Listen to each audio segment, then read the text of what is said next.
یہ دین کی سمجھ کا مل جانا یہ اللہ کی بہت بڑی نعمت ہے۔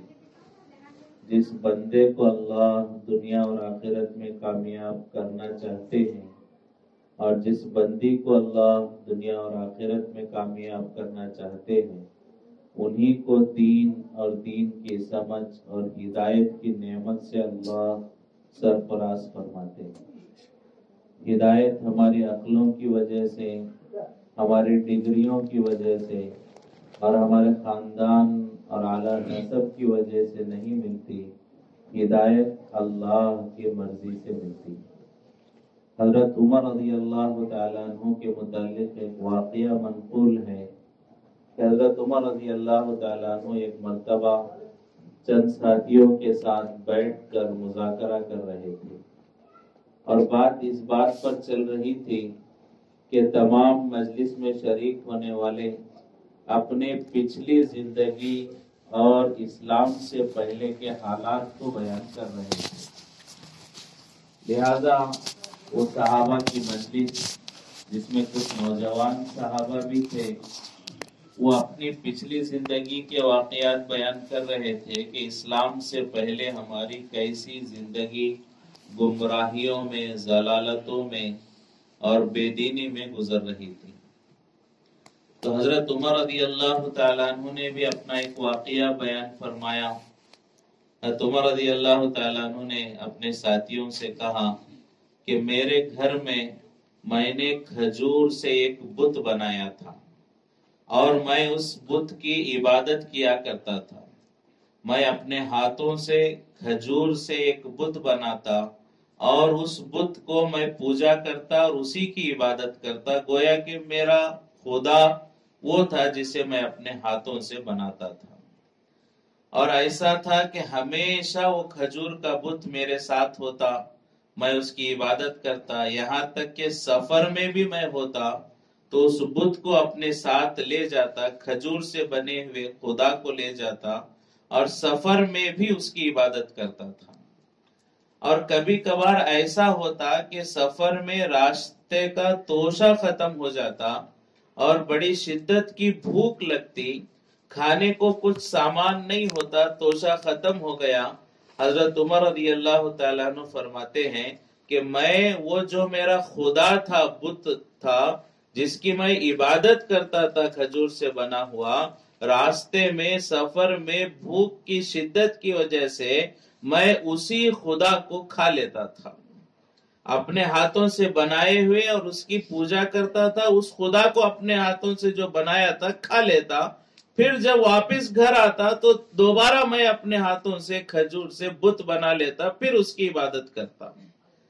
یہ واقعہ حضرت عمر نے اپنے ساتھیوں کو بیان کیا تو ساتھ میں جو کچھ صحابہ تھے، کچھ نوجوان بھی تھے، وہ ہنسنے لگے۔ حضرت عمر سے کہنے لگے کہ امیر المومنین، کہ آپ کو اتنی بھی عقل نہیں تھی کہ جسے آپ بناتے ہیں اور جسے آپ ضرورت پر کھاتے ہیں اسی کی عبادت کرتے تھے؟ کیا اتنی بھی عقل نہیں تھی کہ کون خدا ہے، کون خدا نہیں ہو سکتا؟ کیا اتنی بھی تمیز اور سمجھ نہیں تھی؟ آپ کیسے اس چیز کو خدا مان لیتے جسے خود آپ نے بنایا ہے اور ضرورت پر کھا لیتے؟ تو حضرت عمر نے ایک بڑی عجیب بات بیان فرمائی۔ حضرت عمر رضی اللہ تعالیٰ عنہ نے فرمایا، عقل تو بہت تھی، ہدایت نہیں تھی۔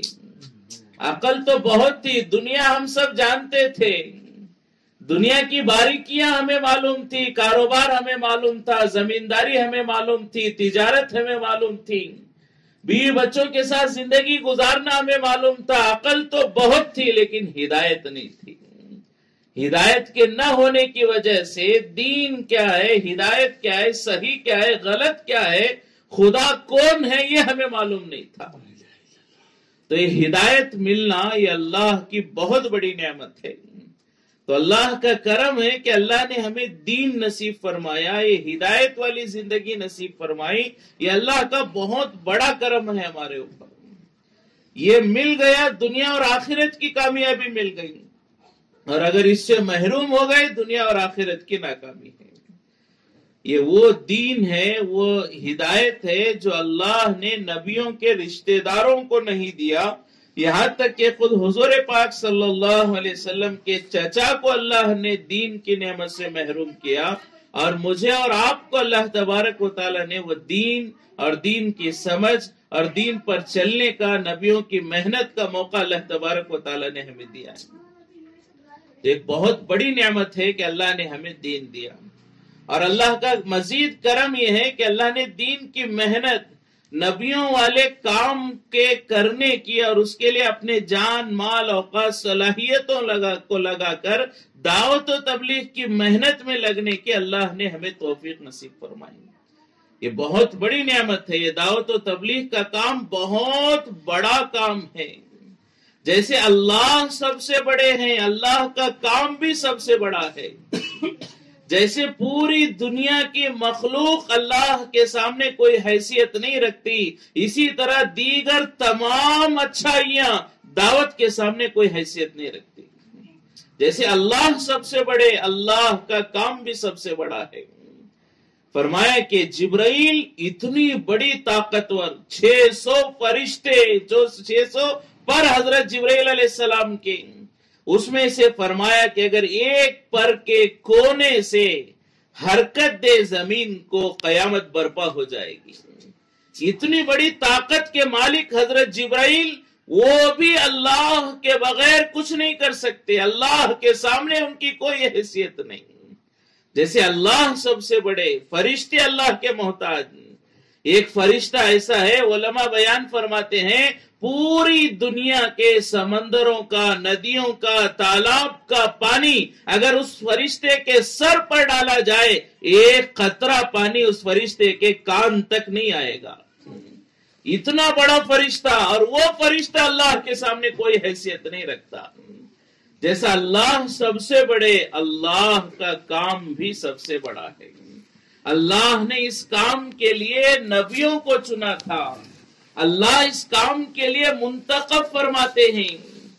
آج دعوت و تبلیغ کے کچھ اعمال میں ہم جڑے ہیں، یہ ہماری مرضی نہیں، اللہ کا انتخاب ہے، اللہ نے ہمیں چنا ہے۔ ہماری کیا حیثیت، ہمارا کیا مجال کہ ہم نبیوں کا کام کر سکیں؟ یہ تو اللہ نے ہمیں چنا ہے، اللہ نے انتخاب کیا نبیوں کو، اور نبیوں والے کام کے لیے اللہ ہی انتخاب فرماتے ہیں۔ موسیٰ علیہ السلام اپنی اہلیہ کے ساتھ سفر میں ہیں، راستے میں ولادت کا وقت قریب آ گیا۔ حضرت موسیٰ علیہ السلام کی اہلیہ تکلیف سے کراہنے لگی، بہت زیادہ شدت کی تکلیف۔ حضرت موسیٰ علیہ السلام، حضرت اپنے بیوی کو، اپنی اہلیہ کو بٹھایا، اور موسیٰ علیہ السلام نے کہا میں جا کر قریب میں دیکھتا ہوں، کوئی قبیلہ ہو، کوئی خاندان ہو، کوئی بستی آبادی ہو، وہاں سے کچھ عورتوں کو لے کر آؤں گا اور وہ تمہاری مدد کر دیں گے۔ تو کسی خاندان کی تلاش میں، قبیلے کی آبادی کی تلاش میں نکلے تو دیکھا کہ پہاڑ کے دامن میں دور ایک روشنی نظر آ رہی ہے۔ تو حضرت موسیٰ نے سوچا شاید جہاں روشنی ہوگی وہاں کوئی آباد ہوں گے، کسی نے آگ جلائی ہوگی، کسی نے روشنی لگائی ہوگی، دور روشنی نظر آ رہی ہے، یعنی وہاں پر کچھ لوگ ہوں گے۔ حضرت موسیٰ علیہ السلام اس روشنی کے پاس گئے تو دیکھا وہ کسی آگ کی جلائی ہوئی روشنی نہیں تھی، وہ اللہ کے نور کی تجلی تھی۔ اللہ تبارک و تعالیٰ نے وہاں پر موسیٰ علیہ السلام کو بلایا، اور موسیٰ علیہ السلام کو اللہ نے نبوت نصیب فرمائی، اور اس کے انداز کیا تھا کہ وہ قرآن میں اللہ تبارک و تعالیٰ نے بیان فرمایا، یا موسیٰ انا اخترتک، اے موسیٰ میں نے تمہیں چنا ہے، اے موسیٰ میں نے تمہیں منتخب کیا ہے۔ کیوں منتخب کیا؟ دعوت کے لیے۔ اذهب الى فرعون انه طغى، کہ موسیٰ فرعون کے پاس جاؤ، وہ بڑا نافرمان اور سرکش ہو گیا ہے۔ تو موسیٰ علیہ السلام کو جو چنا وہ اللہ نے چنا، اسی طرح ہر نبی کا جو انتخاب ہوا وہ اللہ نے کیا ہے۔ فرمایا کہ اسی طرح علماء فرماتے ہیں جیسے نبیوں کو اللہ چنتے تھے، نبیوں والے کام کے لیے بھی اللہ ہی چنتے ہیں۔ آج میں اور آپ یہاں پر بیٹھے ہیں، نبیوں والے کام کی نسبت پر یہ ہماری مرضی نہیں، اللہ کا انتخاب ہے۔ بلکہ بڑی عجیب بات ہمارے بڑے فرماتے ہیں کہ کوئی آدمی، کوئی مرد یا کوئی عورت اپنی محنت سے عابد بن سکتے ہیں، اللہ کا ولی بن سکتا ہے، اللہ کی ولیہ بن سکتی ہے، لیکن کوئی اپنی محنت سے دائی نہیں بن سکتا۔ جیسا کوئی اپنی محنت سے نبی نہیں بن سکتے، اسی طرح کوئی اپنی محنت سے نبیوں والا کام نہیں کر سکتے جب تک کہ اللہ کی طرف سے انتخاب نہ ہو جائے۔ یہ دعوت کا کام بڑا مبارک کام ہے، نبیوں کا کام۔ اللہ نے اپنے معصوم برگزیدہ بندوں سے یہ کام لیا، اور حضور پاک صلی اللہ علیہ وسلم کے صدقے طفیل میں، آپ کی برکت سے، آپ کی امت میں پیدا ہونے کی برکت سے اللہ نے ہم جیسے گنہگاروں کو اس کام کی کرنے کی اجازت اور توفیق نصیب فرمائی ہے۔ یہ حضور کی برکت ہے۔ حضور پاک صلی اللہ علیہ وسلم کی امت کو اللہ تبارک و تعالی نے یہ مقام نصیب فرمایا ہے۔ مجھے اور آپ کو حضور کی برکت سے اس خدمت کا، دعوت کے کام کا کرنے کا اللہ نے ایک موقع نصیب فرمایا۔ تو یہ اللہ کی طرف سے انتقام ہے، ایک بہت بڑی نعمت ہے جو اللہ نے ہمیں نصیب فرمائی۔ صحابہ اکرام نے زندگیاں لگائی اللہ کے دین کے خاطر، جہاں گئے وہاں پیوند ہو گئے، وہیں کے زمین میں دفن ہو گئے۔ آج کی طرح چلا 4 مہینے عشرہ 3 دن نہیں تھا، بلکہ صحابہ کی تشکیلیں زندگیوں کے لیے ہوا کرتی۔ جہاں جاتے جب تک کام پورا نہیں ہوتا وہاں سے نہیں لوٹتے۔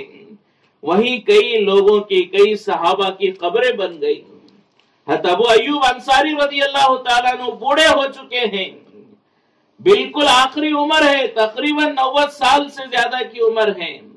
اس حال میں ایک مرتبہ اعلان ہوا اللہ کے راستے میں نکلنا ہے۔ صحابہ نے کہا کہ آپ کی عمر ہو گئی ہے، بیمار ہیں، رہیں، لیکن ابو ایوب انصاری رضی اللہ تعالیٰ عنہ نے کہا کہ مجھے وہ آیت بیٹھنے نہیں دیتی ہے۔ کون سی آیت؟ جس میں اللہ نے کہا کہ ہلکے ہو کہ وزنی ہو، ہر حال میں اللہ کے راستے میں نکلو۔ میں بیمار ہوں، عمر ہو گئی، بوڑھا ہو گیا، کمزور ہو گیا، لیکن وہ آیت مجھے یاد آتی ہے کہ اس حال میں بھی اللہ کے راستے میں نکلو، تو میں اللہ کے راستے میں نکلنا چاہتا ہوں۔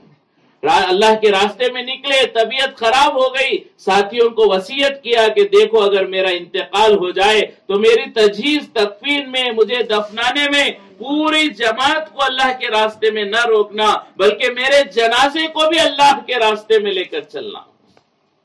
جب تک زندہ تھے اللہ کے راستے میں چلے، راستے میں انتقال ہو گیا، ان کی وصیت کے مطابق صحابہ کرام نے ابو ایوب کا جنازہ لے کر اللہ کے راستے میں نکلے۔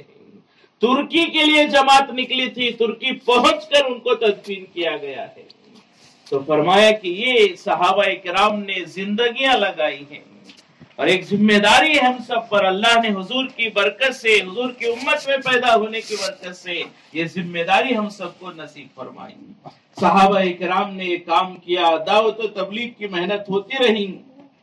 پھر جیسے جیسے زمانہ صحابہ کرام سے، حضور پاک صلی اللہ علیہ وسلم سے دور ہوتا چلا گیا، دوبارہ ضلالت اور گمراہیاں پھیلتی گئیں۔ ہر زمانے میں اللہ والوں نے اپنے اپنے انداز میں محنتیں کی، کوششیں کی، امت کو دوبارہ دین پر لانے کی فکریں ہوئی۔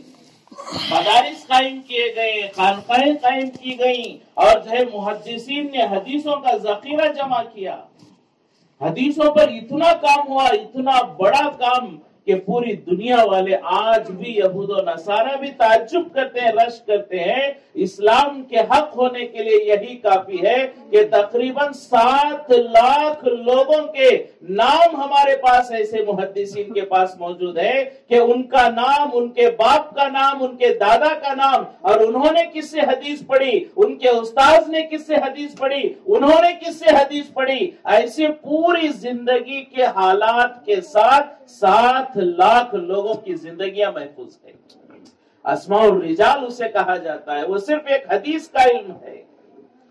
ایسے کئی علوم علماء کرام نے کی، لیکن زمانہ چونچوں قریب ہوتا گیا، قیامت کے بگاڑ پھیلتے گئے، فتنے آتے گئے۔ وہ بات جو حضور پاک صلی اللہ علیہ وسلم نے کہی تھی کہ قیامت کے قریب ایک زمانہ ایسا آئے گا کہ آدمی صبح کو مومن ہوگا، شام ہوتے ہوتے کافر ہوگا، شام کو مومن ہوگا، صبح ہوتے ہوتے کافر ہوگا۔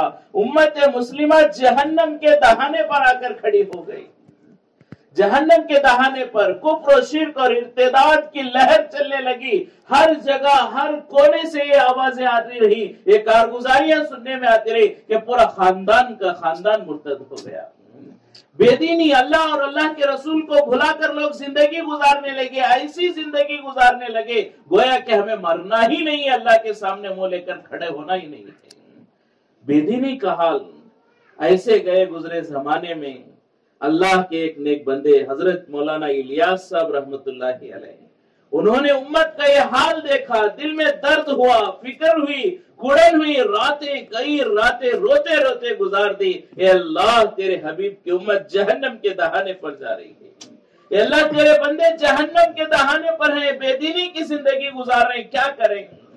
ان کے رونے پر، ان کے کراہنے پر، ان کے کڑن پر، ان کی فکروں پر اللہ نے حضرت جی مولانا الیاس صاحب رحمت اللہ علیہ کے ذہن میں یہ دعوت و تبلیغ کا جو کام ہم کر رہے ہیں اس کو اللہ نے کھولا، اور اس کو وہ کرنے کے جو ہے شکلیں اللہ تبارک و تعالیٰ نے ان کے ذہن میں ڈالی، کام کی ترتیب ان کے ذہن میں ڈالی۔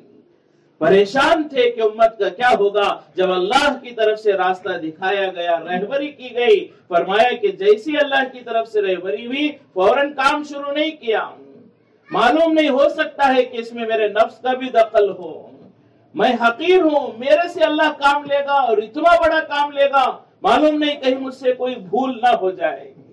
لہٰذا اس زمانے کے جو اللہ والے تھے، اکابرین تھے، علماء تھے، مفتیاں تھے، ان کے پاس گئے اور ان کو سمجھایا کہ میرے ذہن میں یہ ایسی ایک شکل آ رہی ہے کہ امت کو دوبارہ ہدایت پر لانے کے لیے محنت کی جائے۔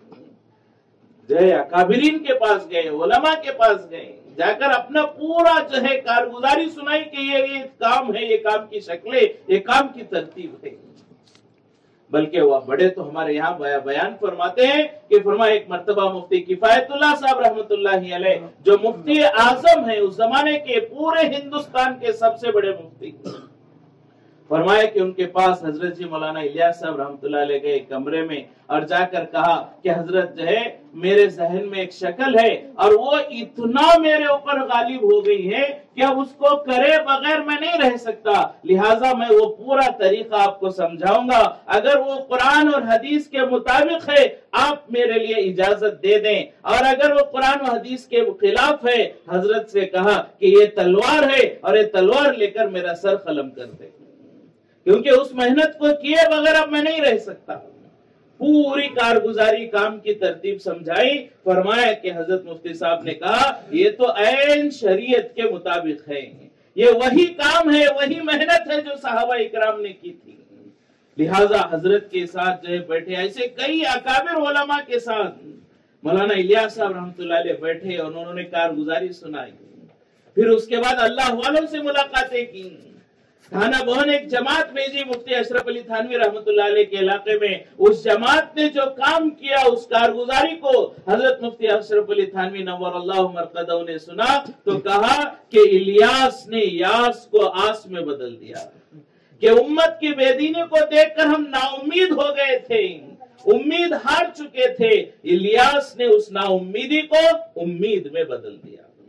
ایسا بڑا کام، نبیوں والا کام، صحابہ کرام کا کام اللہ تبارک و تعالیٰ نے حضرت جی مولانا الیاس صاحب رحمت اللہ علیہ کی فکروں کی برکت سے اور آپ کے کڑھن کی برکت سے دوبارہ اللہ تبارک و تعالیٰ نے شروع کیا۔ مفتی صاحب جو ہے ایک مرتبہ بھوپال کے اجتماع میں شریک ہوئے، فرمایا کہ وہ اجتماع دیکھ کر فرمایا کہ مولانا الیاس صاحب رحمت اللہ علیہ نے تو دعوت و تبلیغ کا ایسا کام شروع کیا، یہ دن میں مدرسہ ہے، رات میں خانقاہ ہے۔ دعوت و تبلیغ میں دونوں چیزوں کو حضرت جی نے جمع کر دیا، دن کا مدرسہ ہے، رات کا خانقاہ ہے۔ خانقاہ میں کیا ہوتا ہے؟ رات میں اللہ کے بندے اللہ کے سامنے اٹھ کر روتے ہیں اور گریہ ازاری کرتے ہیں، اللہ کے سامنے ہدایت کی بھیک مانگتے ہیں، اور یہاں پر دیکھا جا رہا ہے اللہ کے راستے میں رات میں اٹھ کر لوگ تہجد پڑھ رہے ہیں، رو رہے ہیں، اللہ سے مانگ رہے ہیں، دن میں سیکھنا سکھانا ہو رہا ہے، تعلیم کے حلقے ہیں، ملاقاتیں ہیں۔ فرمایا کہ کہا کہ دن کا مدرسہ اور رات کی خانقاہ مولانا الیاس صاحب نے شروع کر دی۔ ایک بہت بڑا کام جو اس امت کی اس وقت کی سب سے بڑی ضرورت ہے، پوری امت کے اجتماعی مسائل کا حل اللہ نے اس دعوت میں رکھا ہے، پوری امت کی بے دینی۔ فرمایا کہ مدرسے میں کون جائیں گے؟ جن کی عمر ہے مدرسے میں پڑھنے کی، جن کو شوق ہے مدرسے میں پڑھنے کا، ایسے لوگ مدرسے کو جائیں گے۔ خانقاہ میں جا کر اللہ والوں کی جوتیاں کون سیدھی کریں گے؟ جن کو اللہ سے محبت ہے، دین سے رغبت ہے، کچھ شوق ہے، کچھ دینداری ہے، وہی لوگ خانقاہ میں جائیں گے۔ لیکن ایک امت کا بڑا طبقہ ایسا ہے جو اللہ رسول کو بھلا کر زندگی گزار رہا ہے۔ 50-60 سال کی زندگیاں گزر گئی، کلمہ نہیں آ رہا ہے۔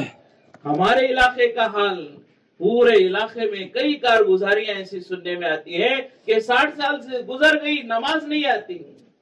ابھی چند سال پہلے، اتنے سال دعوت و تبلیغ کا کام ہونے کے باوجود ابھی کارگزاریاں سننے میں آتی ہیں۔ ابھی چند سال پہلے ہمارے دھارواڑ شہر میں سیدا پور مسجد میں رمضان کا مہینہ تھا، زون کی بستی کی ایک جماعت آئی اور آ کر اس نے نماز ادا کی، ظہر سے پہلے آئی، ظہر کی نماز ادا کی تو اس نے کہا، وہ ایک ساتھی نے 65 سال کی اس کی عمر ہے، وہ ساتھی نے کہا آج 65 سال میں پہلا سجدہ ہے جو میں نے کیا، آج تک سجدہ نہیں کیا۔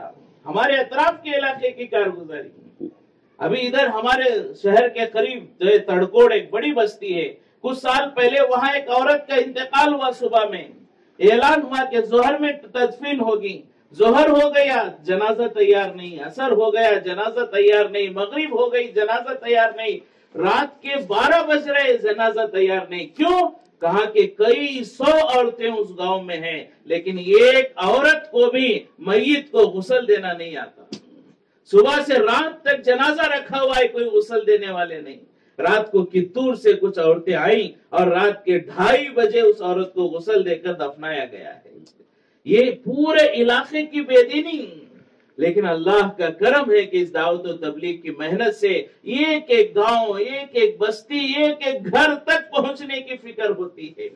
ایک ایک گھر تک جو بے طلب ہے، جنہیں اللہ رسول معلوم نہیں اور شوق نہیں دین کا، ایسے لوگوں تک جانا، ان کے تھوڑیوں میں ہاتھ رکھنا اور ان کو جو ہے تشکیل کرنا، محبت کے ساتھ، حکمت کے ساتھ دعوت دینا اور انہیں ان کے اس بے دینی کے ماحول سے نکال کر اللہ کے راستے میں، اللہ کے گھر میں، فرشتوں کے نورانی ماحول میں، دین کے فضاؤں میں رکھ کر دعوت کے اعمال سے گزارنا تاکہ ان کی زندگی ہدایت پر آ جائے۔ الحمدللہ ایک محنت میں حضرت جی مولانا الیاس صاحب رحمۃ اللہ علیہ کی فکروں کی برکت سے دوبارہ اللہ تبارک و تعالیٰ نے یہ شروع فرمائی، اور ہمارے یہاں پر بھی دھارواڑ میں بھی 30-35 سال سے زیادہ عرصہ ہو گیا، الحمدللہ یہاں پر جو ہے یہ دعوت و تبلیغ کی محنت ہو رہی ہے۔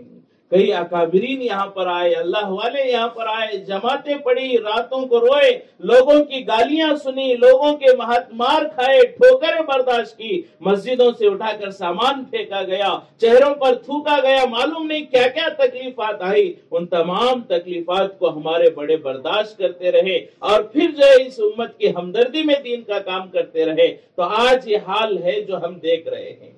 آج ہمارے گھروں میں جو ہے قرآن کی آوازیں آ رہی ہیں، یہ سب دعوت کی برکت ہے۔ ہماری عورتیں برقع پہن رہی ہے، یہ دعوت کی برکت ہے۔ ہمارے بچے مدرسے میں پڑھ رہے ہیں، یہ ہمارے دعوت کی برکت ہے۔ آج ہمارے علاقے سے، ہمارے گھر سے، ہمارے خاندان سے لوگ حج اور عمرے کو جا رہے ہیں، یہ دعوت کی برکت ہے۔ آج ہمارے گھروں میں رمضان میں زکوٰۃ ادا کر رہے ہیں، بقرعید میں قربانی دے رہے ہیں، یہ سب دعوت کی برکت ہے۔ ورنہ 30-40 سال پہلے تک کوئی ایک آدھ ہوتا جو حج کو جاتا تھا، مال تو اس وقت بھی تھا لیکن دین نہیں تھا۔ دعوت کی برکت سے حج بھی شروع ہوا، حج زندہ ہوا، نمازیں جو ہے آباد، نمازوں سے مسجدیں آباد ہو گئی، مدرسے شروع ہوئے، مدرسے طلبہ سے آباد ہو گئے۔ یہ آج جو دین کی فضائیں ہم دیکھ رہے ہیں، یہ سب یہ دعوت کی برکت سے۔ الحمدللہ ہمارے شہر دھارواڑ میں چھپر بند کا جو ہمارا مرکز ہے، شروع زمانے سے فرمایا کہ مشورے سے کام ہو رہا ہے اور کام کرتے کرتے جو ہے اللہ نے آج یہاں تک پہنچایا ہے۔ آج بھی بہت بڑا طبقہ آج بھی امت کا ایسا ہے جو دین سے دور ہے، لیکن فرمایا کہ یہ ہماری کوتاہی ہے، ہماری غفلت ہے۔ اگر ہم صحیح معنوں میں دعوت کے تقاضوں کو لیتے اور بڑوں کی ترتیب پر عمل کرتے تو ہماری زندگیاں بھی بدلتی اور علاقے کے حالات بھی بدلتے۔ اب تک ہم سے بہت کمزوریاں ہوئی، اللہ ہماری کمزوریوں کو معاف فرمائے۔ اب تک جو غفلت ہوئی، اللہ ہماری غفلتوں کو درگزر فرمائے اور آئندہ اسے مقصد بنا کر کرنے کی توفیق نصیب فرمائے۔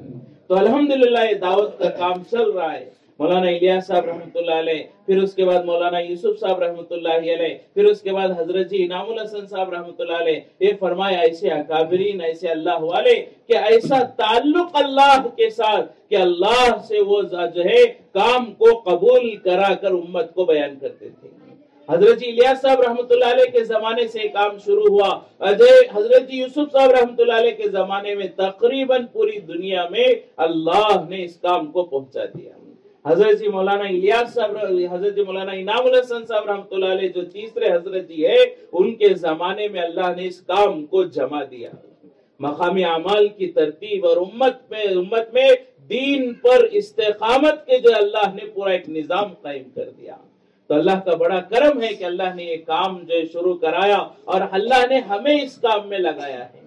اب جب قیامت کے قریب زمانہ جا رہا ہے تو ظاہر بات ہے کہ ہر کام میں، چاہے وہ دعوت و تبلیغ ہو، چاہے کوئی دوسرا کام ہو، ہر کام میں شیطان کی یہ فکر ہوتی ہے کسی طرح امت اس کام سے کٹ جائے، کسی طرح امت میں انتشار ہو جائے، اور اس کام کی حقانیت کو لے کر، اس کام کی صداقت کو لے کر، اور اس کام کے جو ہے حق ہونے کے شرع صدر کو لے کر فرمائے کہ امت جو ہے الجھنوں میں پڑ جائے اور آپس میں ایسا مسائل پیدا ہو جائے کہ امت اس دین کے کام سے رک جائے۔ اس لیے کہ لاکھوں کی زندگیاں اس سے بدل رہی ہیں، لاکھوں لوگ ہدایت پر آ رہے ہیں۔ بہت سارے لوگ جو رات بھر شراب کے اڈے میں پڑے رہتے تھے، آج وہ رات بھر مسجد میں اللہ کے سامنے رو رہے ہیں۔ بہت سارے مسلمان جن کا مال جوئے میں خرچ ہوتا تھا، آج ان کا مال مدرسوں پر لگ رہا ہے، مسجدوں پر لگ رہا ہے، یہ دعوت کی برکت ہے۔ بہت سارے ایسے مرد جو شراب کے نشے میں بیویوں پر ظلم کیا کرتے، مارا پیٹا کرتے، آج وہ بیویوں سے محبت کرنے والے اور بیویوں کا حق ادا کرنے والے، اور آج ان کے گھر جنت کا نمونہ بنے ہوئے ہیں۔ یہ سب دعوت کی برکت ہے۔ تو الحمدللہ یہ ترتیب سے کام چل رہا ہے، لیکن شیطان کی فکر کہ ہر کام میں کسی نہ کسی طرح کوئی جھول پیدا ہو جائے اور امت اس کام سے دور ہو جائے۔ تو اسی جو شر کی وجہ سے اور اسی شیطان کی محنتوں کی وجہ سے، شر پسندوں کی شر کی وجہ سے اس کام پر بھی حالات آ گئے۔ اللہ کرے کہ اللہ ان حالات کو درست فرمائے، اللہ ہمیں اخلاص کے ساتھ، صحیح سمجھ کے ساتھ دین کا کام کرنے کی توفیق نصیب فرمائے۔ لیکن کام میں بھی حالات آ گئے، کام میں دو طبقے بن گئے۔ فرمایا کہ جو ہے کہ دلی وہاں پر ایک مسائل ہے، مرکز نظام الدین میں کچھ مسائل ہے، اور اس کے بعد ایک امت کا اور ہمارے اکابرین کا ایک بڑا طبقہ، تقریباً 70 سے زیادہ ایسے بزرگ جنہوں نے حضرت جی یوسف صاحب رحمۃ اللہ علیہ کے زمانے سے اس دعوت کے کام کو کیا، تقریباً پوری زندگیاں ان کی دعوت کی محنت میں لگی ہیں، ایسے 70 سے زیادہ ہمارے بزرگ وہ جو ہے مرکز سے کچھ مسائل کی وجہ سے ہٹ کر باہر آ گئے، اور دو چار لوگ وہاں رہ گئے، باقی ایک بڑا طبقہ ایسا ہے جو ہٹ کر جو ہے ادھر آ گیا۔ اب اس کی وجہ کیا ہے؟ فرمایا کہ وہ وجہ آج تک جو ہے مستورات میں بیان کرنا اس کی اتنی ضرورت محسوس نہیں ہوئی، نہیں بیان کی گئی، لیکن حالات ہیں تو وہ معلوم ہونا چاہیے۔ سب سے پہلی بات تو ہمیں یہ معلوم ہونا چاہیے، ہم دعوت و تبلیغ کا کام اس لیے کر رہے ہیں کہ یہ قرآن اور حدیث سے ثابت ہے۔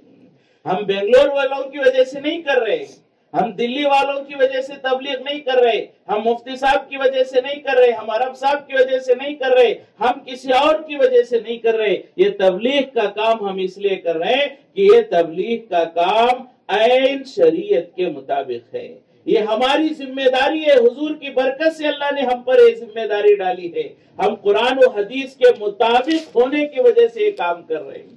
اور جہاں ہم دعوت و تبلیغ کا کام کر رہے ہیں، بہت سارے بدعات سے بچ رہے ہیں، بہت سارے شرک کے کاموں سے بچ رہے ہیں، بہت سارے رسومات سے بچ رہے ہیں۔ ان شرک، بدعت اور رسومات سے بچنے کی وجہ کیا ہے؟ ان شرک کے کرنے والوں سے نفرت نہیں ہے، ہمیں اس شرک سے نفرت ہے، ان بدعت سے نفرت ہے، ان رسومات سے نفرت ہے، ان لوگوں سے ہمیں نفرت نہیں ہے، ان کی وہ باتیں جو شریعت کے خلاف ہے ہم اسے برداشت نہیں کر سکتے۔ مولانا احمد رضا خان صاحب جو اہل سنت والجماعت کے بڑے عالم ہیں، مولانا احمد رضا خان صاحب سے ہمیں ذاتی کوئی دشمنی عداوت نہیں ہے. وہ کیسے تھے، ان کا خاندان کیسا تھا، ان کی جائیداد کتنی تھی، ہمیں کوئی لینا دینا نہیں اس سے. ان سے جو ہمیں اشکال ہے، ان کی جو باتیں شریعت کے خلاف ہے اس پر ہمیں اعتراض ہے. مولانا ابو الاعلی مودودی جماعت اسلامی کے ذمہ دار ہیں. ہمیں ان کی ذات سے کوئی دشمنی نہیں، ان کی ٹوپی سے کوئی ناراضگی نہیں، ان کے شیروانی سے، ان کے جو ہے دوسرے معاملات سے، جائیدادوں سے ہمیں ان سے اعتراض ہے. تو جو باتیں ان کے ہمارے اکابر کے خلاف ہے، اہل سنت والجماعت کے خلاف ہے، ان باتوں سے ہمیں اعتراض ہے. تو بالکل یہی مسئلہ ہمارا اختلاف کا ہے. ہمیں حضرت مولانا سعد صاحب کے خاندان سے، ان کے جائیداد سے، ان کے فارم سے، ان کی اولادوں سے، ان کی ذات سے ایک پیسے کا اعتراض نہیں ہے. اگر ہماری ذاتی دشمنی ہوگی تو ہماری دنیا اور آخرت برباد ہے. ہماری ان سے ذاتی ایک پیسے کی دشمنی نہیں ہے. ہمارے نزدیک وہ اب بھی عقیدت مند ہے ہمارے لیے، کیونکہ وہ حضرت مولانا الیاس کے خاندان سے تعلق رکھتے ہیں. لیکن مولانا سعد صاحب کی وہ باتیں جو شریعت کے خلاف ہیں، جو سنت کے خلاف ہیں، صحابہ کے خلاف ہیں، تابعین کے خلاف ہیں، نبیوں کے خلاف ہیں، ان سے ہمیں اعتراض ہے. اور اعتراض ہونا حق کی علامت ہے. اس میں کوئی برائی نہیں ہے کہ اتنے بڑے آدمی سے اعتراض کرنا. ہمارا کیا ہوگا؟ اللہ کو کیا منہ دکھائیں گے؟ نہیں. اگر اعتراض نہ ہو تو اللہ کو کیا منہ دکھائیں گے؟ ہر نبی کے مخالف لوگ رہے ہیں. کیوں؟ اس لیے کہ نبی حق کہا کرتے تھے. تو آج بھی ہماری کچھ لوگ مخالفت کر سکتے ہیں، ہمیں اس سے کوئی مسئلہ نہیں، کیونکہ حق کہنے والے کے مخالف ضرور ہوتے ہیں. تو یہی اعتراض عام طور پر مستورات میں ہو یا مردوں میں ہو، یہ کہا جاتا ہے، یہ باتیں مذاکرے میں آتی ہے کہ دلی اور بنگلور، دعوت و تبلیغ میں دو حصے ہو گئے، ایک دلی دوسرا بنگلور. تو ہم یہ جان لیں، اس کو سمجھ لیں، دلی اور بنگلور کا اعتراض نہیں ہے. اعتراض وہ قرآن اور سنت کا ہے، اعتراض اہل سنت والجماعت کا ہے، اعتراض ایک مولانا سعد اور پوری امت کا ہے. یہ اعتراض کو سمجھنے کی ضرورت ہے. قرآن و سنت کے وجہ سے اعتراض ہے، دلی اور بنگلور نہیں. ہمیں بنگلور سے کوئی لگاؤ نہیں ہے. کل کو بنگلور کی جو آج ذمہ دار ہیں وہ شریعت کے خلاف کہہ دیں تو ہم ان کو بھی چھوڑ دیں گے. ہمارے لیے تو اصل شریعت ہے، اصل قرآن اور سنت ہے. لہذا مولانا سعد صاحب سے جو ہمارے اعتراضات ہیں وہ کوئی ذات نہیں ہے. آج بھی ہم ان سے عقیدت کر سکتے ہیں، لیکن مسئلہ یہ ہے کہ ان کی کچھ باتیں ایسی ہیں جو شریعت کے، قرآن کے اور دین کے خلاف ہیں. مثال کے طور پر فرمایا کہ حضرت موسیٰ علیہ السلام، بڑا لمبا واقعہ ہے کہ حضرت موسیٰ علیہ السلام 40 دن اللہ سے ملاقات کے ارادے سے کوہ طور پر گئے. حضرت ہارون علیہ السلام نبی تھے، حضرت موسیٰ علیہ السلام کے بھائی. انہیں حضرت ہارون علیہ السلام کو ذمہ داری دے کر حضرت موسیٰ علیہ السلام نے کہا کہ ہارون تم یہاں پر رہو. حضرت ہارون کو ذمہ داری دی، موسیٰ علیہ السلام کوہ طور پر گئے. 40 دن اللہ سے جو ہے ملاقات کے ارادے سے لو لگا کر تنہائی میں بیٹھ گئے. اب وہاں سے جب آئے تو دیکھا کہ ایک بڑا طبقہ، بہت سارے مسلمان مرتد ہو گئے. سامری نے انہیں جو ہے گمراہ کر دیا. اب یہ واقعہ تو ہوا ہے، اس میں کوئی دو رائے نہیں ہے. لیکن مولانا سعد صاحب کا یہ کہنا کہ موسیٰ علیہ السلام اگر نہ جاتے تو یہ نہ ہوتا، اور موسیٰ علیہ السلام نے اپنی ذمہ داری نبھانے میں کمزوری کی اور اپنے اکیلے کی فکر میں امت کو گمراہ کر دیا، یہ نبی پر الزام لگانا ہے. انبیاء علیہ باللہ، انبیاء معصوم ہوتے ہیں. نبی میرے اور آپ کے جیسے نہیں ہوتے. جسے اللہ نبی بنانا چاہتے ہیں اللہ منتخب کرتے ہیں. بچپن سے انہیں گناہوں سے تو کیا جو ہے نامناسب باتوں سے بھی اللہ بچاتے ہیں. خود حضور پاک صلی اللہ علیہ وسلم کے بارے میں آتا ہے کہ حضور کا بچپنا تھا. حضور کے بچپنے میں مکے میں میلے لگتے تھے. حضور نے ارادہ کیا کہ میں جا کر میلہ دیکھوں. تو رات کو گئے میلہ دیکھنے کے لیے. میلہ شروع ہونے سے پہلے جہاں میلہ لگتا تھا وہاں حضور گئے، بیٹھے. فرمایا کہ میلہ شروع ہونے سے پہلے حضور کو آنکھ لگ گئی، سو گئے. رات کو میلہ شروع ہوا، دیر رات تک میلہ چلتا رہا. میلہ ختم ہو گیا، سب لوگ گھر گئے. اس کے بعد حضور کی آنکھ کھلی ہے، صبح حضور کی آنکھ کھلی ہے. تو حضور سوچا کہ میں نے میلہ دیکھنا تھا، اب آیا لیکن سو گیا، میلہ ختم ہونے کے بعد اٹھا، پھر دوسرے دن حضور آئے، آ کر حضور بیٹھے، لیکن دوسرے دن بھی ایسے ہی ہوا، میلے سے پہلے آنکھ لگ گئی، میلہ ختم ہونے کے بعد آنکھ کھلی۔ تیسرے دن حضور آئے، تیسرے دن بھی ایسے ہی ہوا، میلے سے پہلے آنکھ لگ گئی، میلہ ختم ہونے کے بعد آنکھ کھلی۔ تب حضور کو سمجھ میں آیا کہ میں روزانہ میلہ دیکھنا چاہتا ہوں لیکن اللہ دکھانا نہیں چاہتا، اس لیے میری آنکھ لگ جاتی ہے۔ تو یہ ہے نبیوں کی ذات، اللہ بچپن سے نبیوں کی حفاظت کرتے ہیں، ایسے نبیوں پر الزام لگانے کی ہماری کیا حیثیت ہے؟ نبیوں پر ایمان رکھنا ہمارا عقیدہ ہے، نبیوں کی عظمت کرنا ہمارا ایمان کا حصہ ہے، اسلام کا حصہ ہے۔ نبیوں پر الزام لگانا ہمیں اس کی اجازت نہیں۔ ایسے اور کئی بہت ساری باتیں ہیں، جیسے کہ ایک بات یہ ہے کہ اللہ کے ہاتھ میں ہدایت نہیں ہے۔ اگر اللہ کے ہاتھ میں ہدایت نہیں تو ہدایت کس کے ہاتھ میں ہے؟ اللہ تبارک و تعالی حضور کو کہہ رہے ہیں انک لا تہدی من احببت، اے میرے حبیب آپ جسے چاہے اسے ہدایت نہیں ملے گی، ہدایت تو میرے قبضے میں ہے، ہدایت اللہ کے ہاتھ میں۔ اللہ کا نام ہے ہادی، اللہ کا نام کیا ہے؟ ہادی، ہدایت دینے والا۔ اور مولانا صاحب کہیں کہ اللہ کے ہاتھ میں ہدایت نہیں، اگر اللہ کے ہاتھ میں ہدایت ہوتی تو اللہ نبیوں کو کیوں بھیجتے؟ یہ کہنا اب قرآن اور حدیث کی روشنی میں ہم ہی سوچیں کہاں تک درست ہے۔ اگر یہ بات وہ نہ کہے میں کہوں تو کیا میرا کہنا صحیح ہوگا؟ قرآن و حدیث کے خلاف اگر کوئی کہے تو اس کی بات درست نہیں ہو سکتی۔ ہمارے قرآن و حدیث سے بڑھ کر کوئی نہیں۔ میرا باپ بھی اگر قرآن و حدیث کے خلاف کہے گا تب بھی مجھے اس کا انکار کرنے کی ذمہ داری دی گئی ہے۔ میرا باپ ہے، بڑے احسان ہیں، لیکن قرآن حدیث کے خلاف کہے میں برداشت نہیں کر سکتا، یہ ایمان والے کی صفت ہے۔ لہٰذا ایسے بہت ساری باتیں ہیں قرآن کے اندر، جو ہے صحابہ کے شان کے اندر، بہت سارے دینی مسائل کے اندر، جیسا کہ ایک مسئلہ یہ بھی کہا گیا تنخواہ لے کر، پگار لے کر امامت کرنا، مدرسے میں پڑھانا، جو ہے فرمایا کہا کہ یہ فاحشہ عورت کی کمائی سے برا ہے، بدکار عورت کی کمائی سے برا ہے تنخواہ لے کر، پگار لے کر امامت کرنا۔ حالانکہ شروع زمانے سے اللہ والوں کے درمیان یہ معمول رہا، اور اس کی اجازت شریعت کی روشنی میں، قرآن حدیث کی روشنی میں علماء نے اجازت دی ہے کہ امامت کی اور مدرسے میں پڑھانے کی تنخواہ لے سکتے ہیں۔ وجہ یہ ہے کہ وہ تنخواہ اس قرآن کی نہیں، اس حدیث کی نہیں، اس نماز کی نہیں، وہ وقت جو اس کے پیچھے لگ رہا ہے اس وقت کی تنخواہ لی جاتی ہے۔ لہٰذا اب تک جو علماء نے مسئلے بیان فرمائے اسے انکار کر دینا، اور یہ کرنا کہ جو بہت ساری باتیں جو تنخواہ لے کر مدرسے میں یا مسجد میں پڑھاتے ہیں، امامت کرتے ہیں، وہ دین کا کام نہیں کر رہے ہیں۔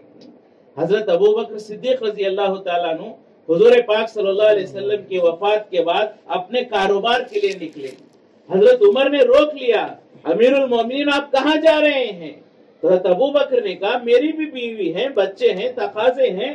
تو حضرت عمر نے صحابہ کو بلایا، مشورہ کیا کہ دیکھو حضرت ابوبکر امیر ہے، اگر یہ کمانے کے لیے جائیں، کاروبار کے لیے جائیں تو امت کو کون سنبھالے گا؟ لہٰذا مشورہ ہوا، مشورے سے بیت المال سے ایک ہدیہ، ایک وظیفہ طے کیا گیا۔ حضرت ابوبکر کو ہر مہینہ اتنا وظیفہ ملے گا۔ وہ مشہور واقعہ فضائل کی کتاب میں 12 ہم پڑھتے ہیں کہ اس میں سے تھوڑا تھوڑا بچا کر ان کی بیوی نے میٹھا بنایا، اور حضرت ابوبکر کو معلوم ہوا تو کہا کہ اتنی مجھے تنخواہ زیادہ ملتی ہے۔ فرمایا تو حضرت ابوبکر تنخواہ لے کر، وظیفہ لے کر کام کر رہے تھے، تو کیا حضرت ابوبکر دین کا کام نہیں کر رہے تھے؟ الیاذ باللہ۔ تو یہ کہہ دینا کہ عوض لے کر، تنخواہ لے کر دین کا کام کرنا خلاف سنت ہے، یا پھر شریعت میں نہیں، کہ حضرت ابوبکر گناہ کر رہے تھے؟ کیا امیر المومنین حضرت عمر رضی اللہ تعالیٰ عنہ نے غلط کام کیا؟ الیاذ باللہ۔ یہ باتیں کس کی طرف اشارہ کرتی ہیں؟ نبیوں پر الزام لگانا، صحابہ پر الزام لگانا، ہماری کیا مجال، کیا اوقات، کیا حیثیت ہے ہماری؟ ایسے بہت سارے جو ہے قرآن حدیث کی باتیں ہیں جس کی وجہ سے اکابر علماء دارالعلوم دیوبند باضابطہ جو پوری دنیا میں سب سے بڑا ادارہ ہے، آج پوری دنیا میں دین کے کام کو لے کر اگر کرنے والے علماء ہیں تو وہ ڈائریکٹ یا انڈائریکٹ دیوبند کے پڑے ہوئے ہیں۔